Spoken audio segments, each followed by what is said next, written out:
राधे राधे। आप सभी का अमृत कथा कहानियाँ चैनल में स्वागत है। आश्विन मास के कृष्ण पक्ष की एकादशी का नाम इंद्र एकादशी है। आश्विन मास के श्राद्ध पक्ष में आने वाली एकादशी का व्रत करने से पितृदोष दूर होता है। यह एकादशी पितरों को अधोगति से मुक्ति और मोक्ष दिलाने वाली मानी गई है। इंदिरा एकादशी के दिन भगवान विष्णु के साथ माता लक्ष्मी की पूजा करने का विधान है। मान्यता है कि इस दिन विधिवत पूजा करने के साथ व्रत रखने से सुख समृद्धि की प्राप्ति होती है। इसके साथ ही हर दुख दर्द से निजात मिल जाती है। इसके साथ ही पितरों को मुक्ति दिलाने में मदद करती है। इस दिन पूजा पाठ करने के साथ साथ व्रत कथा का पाठ अवश्य करना चाहिए। इससे जीवन में खुशियां ही खुशियां आती हैं। आइए सुनते हैं इंदिरा एकादशी की संपूर्ण कथा। धर्मराज युधिष्ठिर कहने लगे कि हे भगवान, आश्विन कृष्ण एकादशी का क्या नाम है, इसकी विधि तथा फल क्या है, सो कृपा करके कहिए। भगवान श्री कृष्ण कहने लगे कि इस एकादशी का नाम इंदिरा एकादशी है। यह एकादशी पापों को नष्ट करने वाली तथा पितरों को अधोगति से मुक्ति देने वाली होती है। हे राजन, ध्यानपूर्वक इसकी कथा सुनो।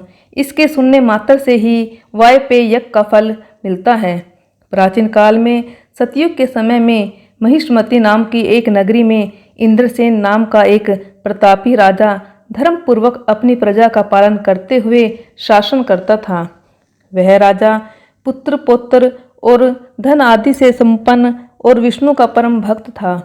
एक दिन जब राजा सुखपूर्वक अपनी सभा में बैठा था तो आकाश मार्ग से महर्षि नारद उतरकर उसकी सभा में आए। राजा उन्हें देखते ही हाथ जोड़कर खड़ा हो गया और विधि पूर्वक आसन व अर्घ्य दिया।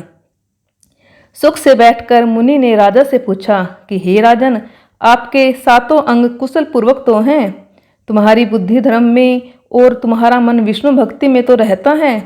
देवऋषि नारद की ऐसी बातें सुनकर राजा ने कहा, हे महर्षि, आपकी कृपा से मेरे राज्य में सब कुशल है तथा मेरे यहाँ यज्ञ कर्म आदि सुकृत हो रहे हैं। आप कृपा करके अपने आगमन का कारण कहिए।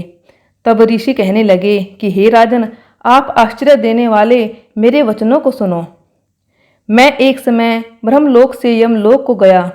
वहाँ श्रद्धापूर्वक यमराज से पूजित होकर मैंने धर्मशील और सत्यवान धर्मराज की प्रशंसा की।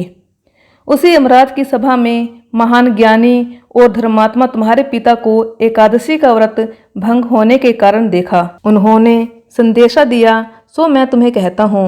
उन्होंने कहा कि पूर्व जन्म में कोई विघ्न हो जाने के कारण मैं यमराज के निकट रह रहा हूँ। सो हे पुत्र, यदि तुम आश्विन कृष्णा इंदिरा एकादशी का व्रत मेरे निमित्त करो तो मुझे स्वर्ग की प्राप्ति हो सकती है।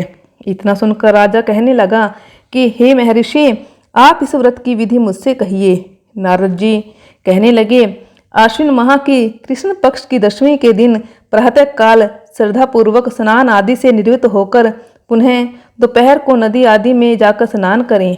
फिर श्रद्धापूर्व पितरों का श्राद्ध करें और एक बार भोजन करें। प्रातःकाल होने पर एकादशी के दिन दातुन आदि करके स्नान करें। फिर व्रत के नियमों को भक्ति पूर्वक ग्रहण करता हुआ प्रतिज्ञा करें कि मैं आज संपूर्ण भोगों को त्याग कर निराहार एकादशी का व्रत करूंगा। हे अच्युत, मैं पुंडरी काक्ष, मैं आपकी शरण हूँ, आप मेरी रक्षा कीजिए। इस प्रकार नियम पूर्वक शालिग्राम की मूर्ति के आगे विधि पूर्वक श्राद्ध करके योग्य ब्राह्मण को फलाहार का भोजन कराएं और दक्षिणा दें। पितरों के श्राद्ध से जो बच जाए उसको सूंघकर गौ को दे तथा धूप दीप गंध पुष्प नैवेद्य आदि सब सामग्री से ऋषिकेश भगवान का पूजन करें। रात में भगवान के निकट जागरण करें। इसके पश्चात द्वादशी के दिन प्रातःकाल होने पर भगवान का पूजन करके ब्राह्मणों को भोजन कराएं। भाई बंधुओं, स्त्री और पुत्र सहित आप भी मौन होकर भोजन करें। नारद जी कहने लगे कि हे राजन, इस विधि से यदि तुम आलस्य रहित होकर इस एकादशी का व्रत करोगे तो तुम्हारे पिता अवश्य ही स्वर्ग लोक को जाएंगे। इतना कहकर नारद जी अंतर्ध्यान हो गए।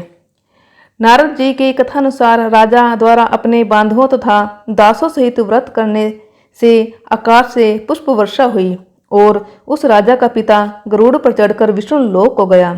राजा इंद्रसेन भी एकादशी के व्रत के प्रभाव से निष्कंटक राज्य करके अंत में अपने पुत्र को सिंहासन पर बैठाकर स्वर्गलोक को गया। हे युधिष्ठिर, यह इंद्र एकादशी के व्रत का महात्म्य मैंने तुमसे कहा। इसके पढ़ने और सुनने से मनुष्य सब पापों से छूट जाते हैं और सब प्रकार के भोगों को भोग कर वैकुंठ को प्राप्त होते हैं।